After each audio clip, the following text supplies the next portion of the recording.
Bruh. The Dallas Fuel, once again, they've thrown the bag at their players, or what I could assume would be throwing the bag. I have no idea of the actual salary of the roster or players, but they've kept some of the best players in the league on their team together. So where does it fall flat? Honestly, I have no idea. It's a team that was initially built for greatness, using some of the best contenders players and best players that have been around for a fair while at that point from Element Mystic. But will they eventually claim their crown? They've always been pipped to the post by the Shanghai Dragons. Can they do it this year?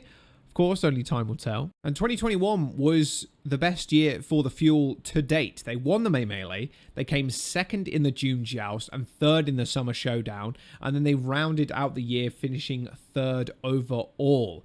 Let's have a look at the DPS, the tanks, and the supports and see who they've picked up, who they've changed, and how they'll potentially do this year. Now, the DPS have had some small changes. We've seen two people step back, Xe and Pine. Pine we didn't see at all, so I'm not sure what kind of impact he could have made last season. Of course, we'd have to actually see him play, but the people that have replaced him look ridiculously promising. Not only do they have Edison, they also have a contenders player in Goodyear. Edison is an insane pickup. He was on the Atlanta Reign that beat the Fuel in the losers finals in 2021, which prevented them having a rematch against the Dragons in the finals, which would have been sick. So picking Edison up here is pretty insane. Being able to cover Tracer will be extremely important for the team. Of course, Sparkle was able to learn the pick and become extremely proficient on it, but I doubt he'll ever reach Edison level status on the Tracer. So picking Edison up as a Tracer player is exceptional. An all-round amazing pickup, and the team's DPS pool looks exceptionally well covered. Now, Goodyear has come in as a true rookie into the Overwatch League.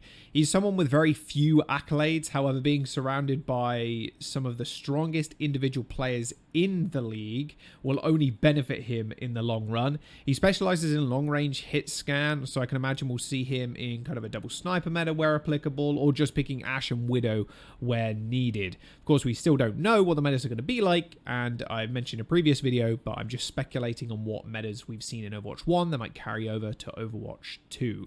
I have extremely high hopes for Goodyear. However, will we see him play a ton? Not sure, because they still have Sparkle and Doha on the roster. Maybe he'll be flexed in every now and then. You can play Widowmaker as kind of a solo hero, so it doesn't require like a crazy amount of coordination. So some Widowmaker maps, I can imagine we'll see him play. Now, looking at the tanks, the Fuel have stuck with both Fearless and Hanbin. There's not really much to say here at all. They've not added anybody. They're not taking anybody away. With one tank gameplay, the role is going to be completely different compared to Overwatch 1. We'll be seeing Fearless, I can imagine, play main tanks, and then Hanbin playing the off tanks. I think we'll still call it that. I can't imagine we'll lose that terminology. So yeah, Fearless playing the main tanky characters, and then Hanbin also playing the off tanky role characters too, heroes too. So yeah, we'll see what happens with that. They are some of the best tanks in the world, so I can't imagine there'll be too many faults. While Fuel have kept Fielder, Jexay has departed from the team, but to replace him, we do have Chio coming on to the roster. A very promising individual whose resume is quite impressive, both playing for O2 Blast and Runaway. He's been playing mainly the Mercy with Zen, or the Brig with the Zen. He played for O2 Blast in the finals in the last season of the Korean Contenders versus Talon, and honestly, he looks pretty good. Like, any player that comes from O2 Blast and Runaway, they're going to be very, very serviceable at minimum. Like, surrounded by good players that always get fed into the league, and then being fed into a team with a ton of experience and a ton of talent too. I have high hopes for Chio. If he does end up floundering, I feel like Fielder could lift him up and lift the rest of the team up on his shoulders just a little bit, but I have high hopes for him. Overall, not much has really changed with the roster. We do have Chio coming in replace of Jexer, which is quite exciting. We also have 2 additions in the DPS. I guess you could also say replacing Xe and Pine, but we didn't really see Pine play at all, and Xe didn't play as much as obviously he'd hope, and the rest of the Dallas Fuel fans would hope as well. So I wouldn't say they're just straight up replacements.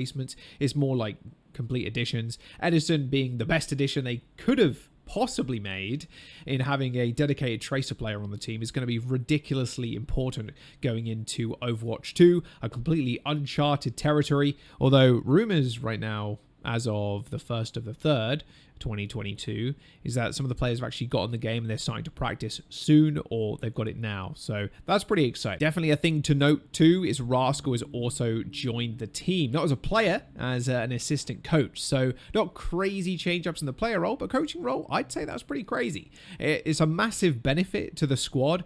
Moving new players up to the league are going to benefit them a whole bunch, having someone as veteran as Rascal on the team, helping them, guide them through transitioning to Overwatch League. If the Dallas Fuel don't continue to be a top team, somewhere in the region of top 4, top 3, I would honestly consider 2022 and these additions and one swap as a little bit of a failure. We'll have to see how that ends up. I don't want them to fail. I think they're a fantastic team to continue watching, and we'll see how they can build themselves up into Overwatch 2. Thank you for watching. Appreciate you all. A bit of a shorter video today, as the Dallas Fuel doesn't have a crazy amount of changes, just some additions, and just the change, of course, with Chio and Jexe, like I mentioned about 5 times already.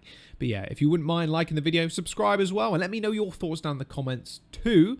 Dallas Fuel look pretty exciting. And yeah, I'll see you in the next one. Should I have Guangzhou Charge or another team coming up next? Maybe the London Spitfire. We'll see.